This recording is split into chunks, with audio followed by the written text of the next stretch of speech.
Recently at City Council, I voted no to a proposed lease renewal at 491 Portage Avenue, and this was for the Winnipeg Parking Authority. And I wanted to talk to you about it because I've had a few people say, well, you shouldn't vote no to everything. And I don't, and nor would I do that. If it had legitimate reasons and it made sense and there was the right evidence attached to it, I would vote for it because I want to vote for items that are best for you, the taxpayers, and my boss, quite frankly. This particular motion and agreement had many faults, in my opinion, and I want to tell you what I told my other colleagues on council before they casted their vote, because I thought it was important that they understand what's in front of them. We do get a report from the Fairness Commissioner, and this report tells us what items they have identified. This is a third party we pay money to, as non-compliant items. So what in this lease agreement doesn't pass the scratch test, or however that term goes. The Fairness Commissioner said the results of any analysis, market intelligence, and due diligence was not included. Due diligence.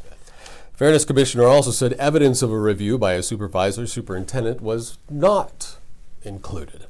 The file documentation was not in compliance with several aspects of the compliance framework. For example, the reporting checklist related to the transaction was not fully completed.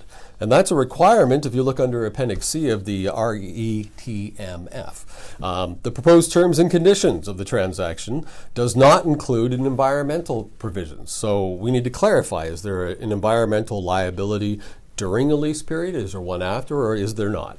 The one that really caught my attention was the market analysis that was provided did not include the factors required of a market analysis as per Appendix D of the REMTF. And that was RETMF, sorry. The management fees, there is no analysis of the management fees, capital improvement obligations, rent-free periods, tenant improvement allowances, and for similar assets, consideration of total occupancy costs for each property. So take a look at the market, see what's available, see what the price is going for. Don't just pay what the lease was last time. There may be opportunities. And this is why this bothered me. And for those reasons alone, because it didn't meet compliance, I would vote opposed, and I did, because we pay this money to have a Fairness Commissioner, and we're simply ignoring them. This happens more than you know.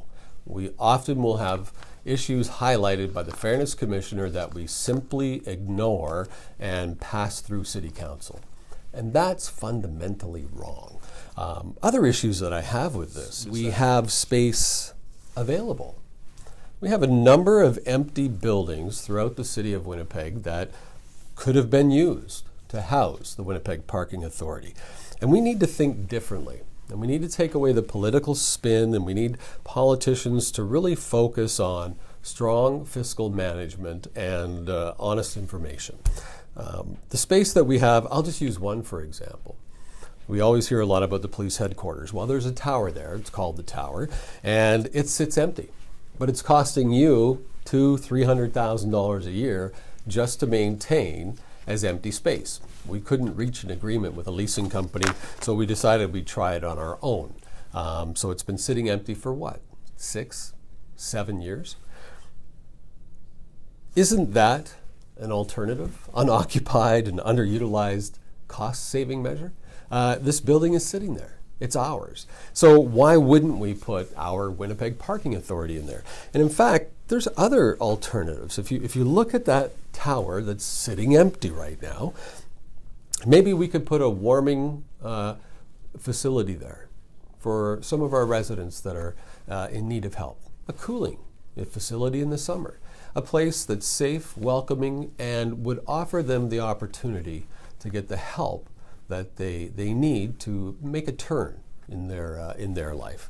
What if we filled that entire building with all of the not-for-profit groups that are working tirelessly to help us with our issues in certain parts of the city and with some of our most at-risk residents? You put them all in one building, one spot. They can start to work collaboratively, talk to each other. They might find the answer to solutions working together. So look, this is about thinking differently, and this is about stopping the mismanagement by politicians of taxpayer dollars. There are many alternatives, and I know other people have better ideas than I do, and I would love to hear about them. I would love your thoughts on this. You can send me an email to kevink@kevinklein.ca. You can phone us if you'd like, 986-5232, or leave a message on any one of our social media platforms.